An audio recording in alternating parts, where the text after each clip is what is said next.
Let's start by curating a data set. Neural networks, by themselves, can't really do anything. All a neural network really does is search for direct or indirect correlation between two data sets. So, in order for a neural network to train anything, we have to present it with two meaningful data sets.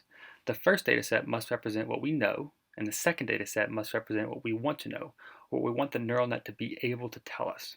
As the network trains, it's going to search for correlation between these two data sets so that eventually it can take one and learn to predict the other.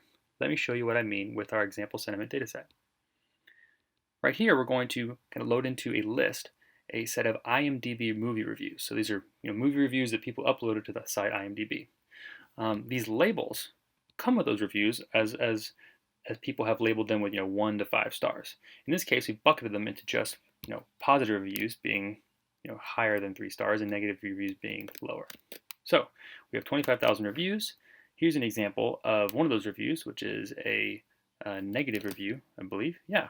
And then kind of check out this one. We can see that there's positive review, and the label comes with a positive label. So this is our data set. Actually, it's two data sets, right? So we have this data set, which is what we know and what we will know in the future, right? And then this is what we want to know about this data set. So in this case, we have two example data sets. We're going to try to train a neural network to take this as input and be able to accurately predict this, so that when we see more human-generated text in the future, in theory, our neural net will be able to classify it.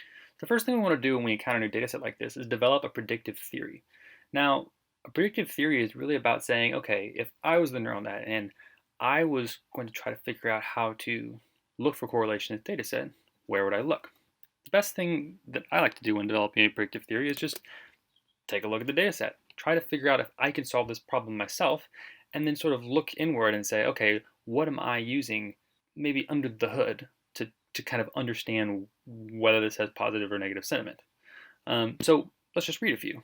This movie was terrible, but it has some good effects. Negative review.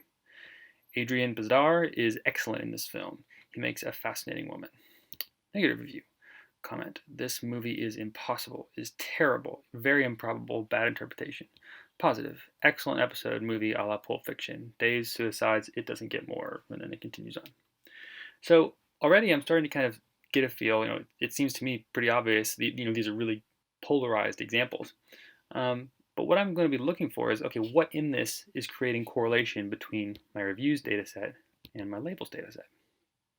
Well, what is it inherently? This is a list of characters, right? So when I actually load it in, its native format is just a list of, I guess in this case, 26 plus different characters.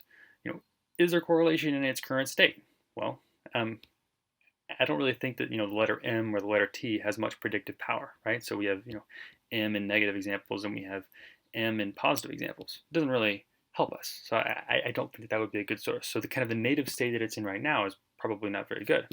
Now let's consider kind of the opposite spectrum, where we take the entire review as sort of what this data set is. Well, it is very predictive. I mean, this review, every time we saw it, it was a negative example. Unfortunately, we only saw it once, and I think I can likely expect that most reviews we see in the future are going to be relatively original. We're going to see some people say, this movie was terrible, or this movie was great, or really straightforward, things like that. But most reviews have nuance. They have a particular choice of words and sequence that's just not really going to be duplicated very often. So training a neural net on the entire review might not work that well in the real world because we just don't see it very often. So great correlation, but kind of poor generalization. What about kind of in between characters in the full review? So I noticed that in negative examples we see words like terrible and improbable and terrible and terrible and trash, and like kind of the individual words that might have some correlation with these positive and negative labels. In contrast to excellent or fascinating or excellent quality. So maybe it's just actually the counts of the different kinds of words that are occurring in these reviews. I think that's kind of a better theory, certainly better than characters and certainly better than the reviews as a whole. But before we just kind of run off creating a neural net, I find that it's best to sort of do a quick validation, right? So this is something that we think is true. It's a theory that we have. But before we actually go and do everything, we should see if what we have is naively predictable, right?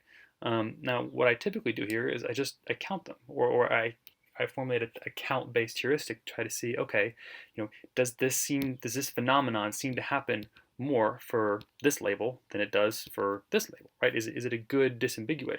So the first project that I would like for you to tackle, and then I'll show you how I tackle it, is to just think about how you would take this data set and validate our theory that words are predictive of labels.